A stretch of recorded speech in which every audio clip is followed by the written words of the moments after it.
Baik, untuk kesempatan pertama kita panggilkan, kita undang Profesor Dr. Faisal Yunus, PhD, spesialis paru konsultan. Beliau adalah dokter lulusan FKUI tahun 76, kemudian PhD di Hiroshima University tahun 1983, dan menjadi guru besar Fakultas Kedokteran Universitas Indonesia tahun 2004. Pernah menjabat sebagai ketua program pendidikan dokter spesialis pulmonologi tahun 1998 hingga 2007, kemudian ketua divisi asma dan PPOK tahun 1996 sampai 2012, dan saat ini menjabat sebagai ketua Kolegium Pulmonologi dan Kedokteran Respirasi Indonesia.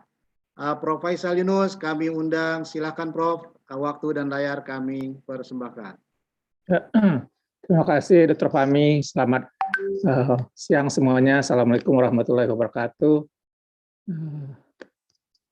Saya akan slide saya itu sebentar dulu, tunggu ya sebentar. Ya, baik.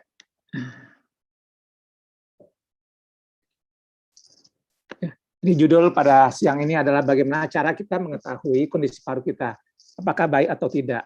Ya, Bapak-bapak, Ibu sekalian, tadi sudah dijelaskan bahwa paru kita adalah organ, ya, satu-satunya organ vital yang berhubungan dengan dunia luar. Jadi dengan demikian, dia akan mudah terpajan oleh zat-zat yang ada di luar, apakah itu bakteri, debu, asap, dan sebagainya.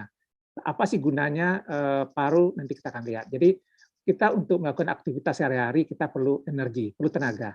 Tenaga itu dapat dari mana? Tenaga itu dapat dari metabolisme tubuh, dari tubuh kita. Dan untuk proses metabolisme tubuh itu kita butuh oksigen.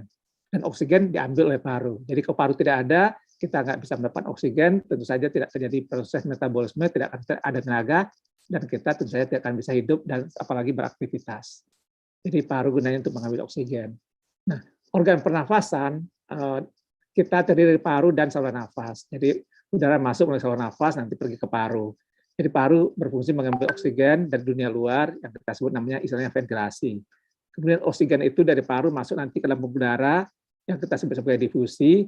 Nah, dari pembuluh darah nanti oksigen itu mengalir masuk ke dalam jaringan untuk terjadi proses metabolisme yang menghasilkan energi.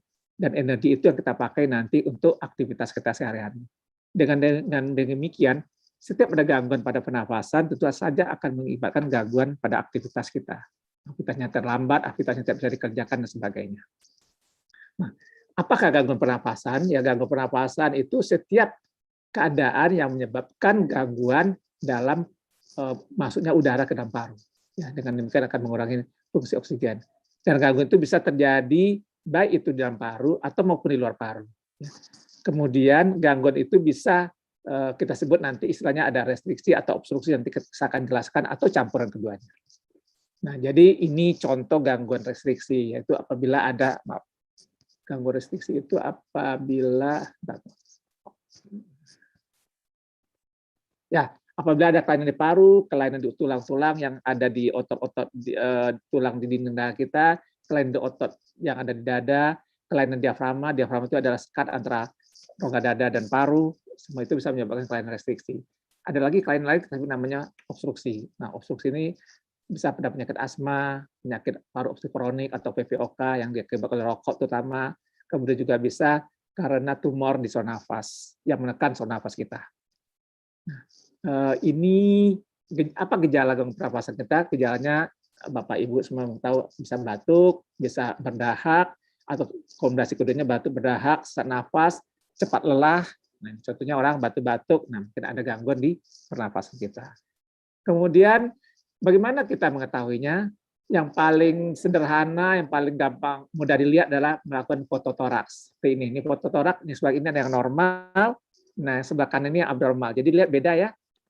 Ini yang warna putih tengahnya adalah jantung, jantungnya bentuknya seperti buah apel atau buah pir. Ini adalah paru kita, ini tulangnya. Nah ini bayangin ini kalau jantungnya besar seperti ini, dengan demikian parunya akan menjadi kecil. Nah ini tentu akan mengganggu pernafasan karena oksigen akan sedikit masuknya. Kemudian kelainan abnormal yang lain seperti ini ya. Nah ini parunya banyak putih-putih, ini bisa kena infeksi saluran nafas.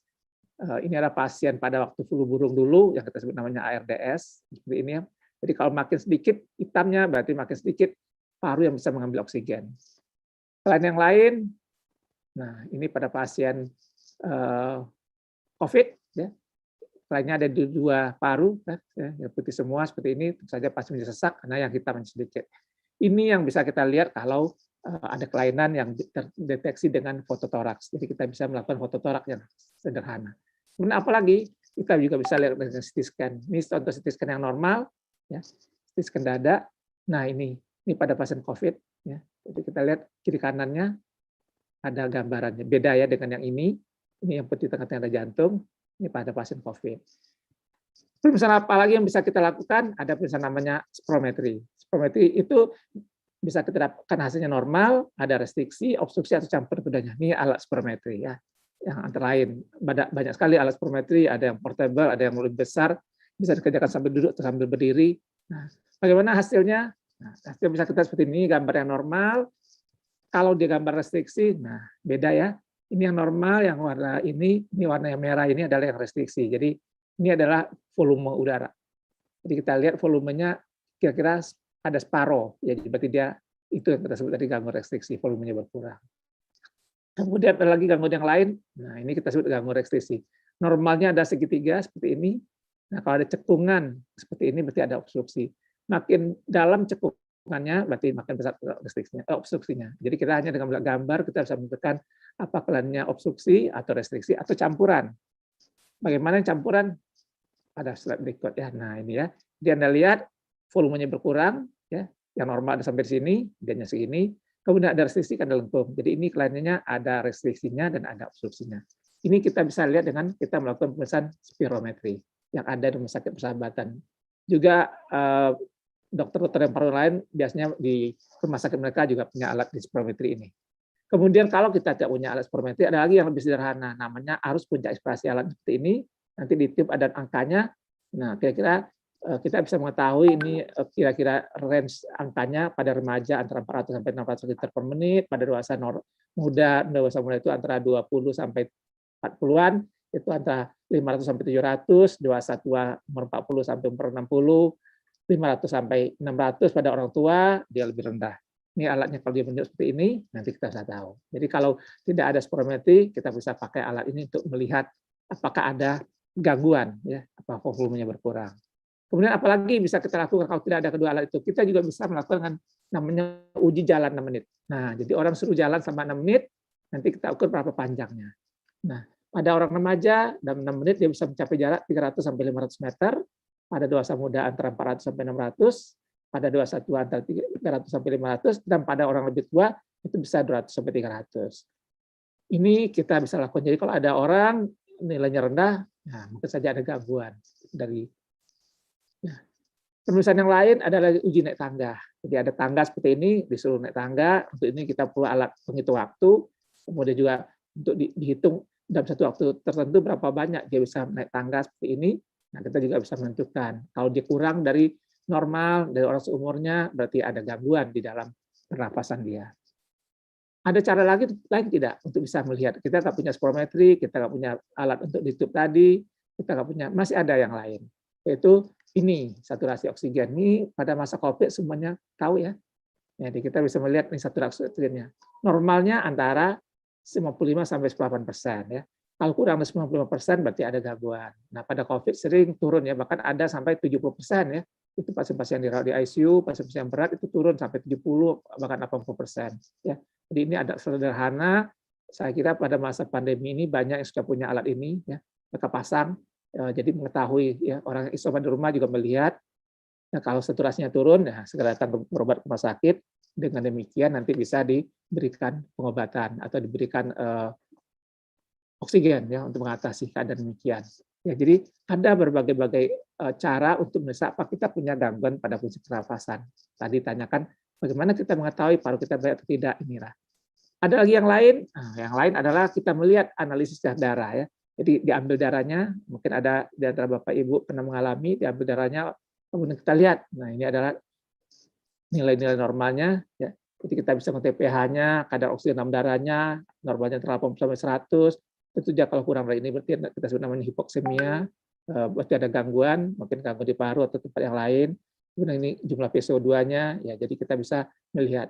Biasa pada pasien-pasien yang dirawat dengan penyakit paru, apalagi pasien-pasien yang dengan gejala berat, kita lakukan ini untuk melihat sampai di mana kerusakan parunya, sampai di mana kerusakan yang terjadi. Dan kita juga bisa meramalkan kalau dia rendah sekali, kemungkinan akan lebih berat, atau bahkan mungkin dia perlu alat bantu nafas. Selanjutnya ada lagi, ini yang lebih canggih, namanya uji latih jantung paru.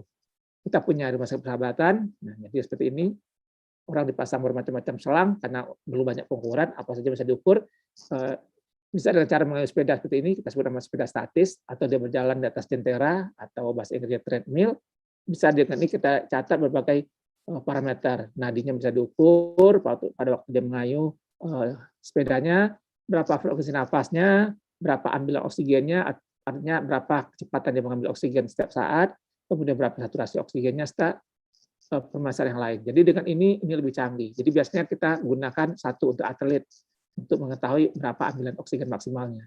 Karena makin tinggi ambilan oksigen maksimalnya, maka tampilannya akan lebih bagus. Biasanya atlet pasti lebih tinggi pada orang normal. Kemudian orang yang ada kelainan juga pasti turun. Ya. Orang dengan penyakit paru lebih rendah lagi. Jadi dengan melihat ambil oksigen, kita bisa menentukan orang ini cukup fit tidak untuk melakukan suatu kegiatan olahraga, untuk melakukan suatu kegiatan tertentu dan sebagainya. Jadi ini juga bisa kita mengukur kemampuan paru kita. Nah, pemeriksaan yang lain adalah meniup. Ini yang paling sederhana ya, meniup geretan. Jadi caranya ditaruh geretan sejauh 30 cm dari mulutnya, disuruh meniup. Ini biasa kita lakukan pada orang yang penyakit TPOK, yang sudah tidak bisa diperiksa dengan alat tadi, spirometri, tidak bisa dipakai dengan alat yang meniup dan sebagainya, tidak bisa dengan jalan, dan lain dengan meniup. Kalau dia bisa meniup dalam 30 cm masih cukup, kalau tidak, nah kita bisa menentukan bagaimana beratnya penyakit.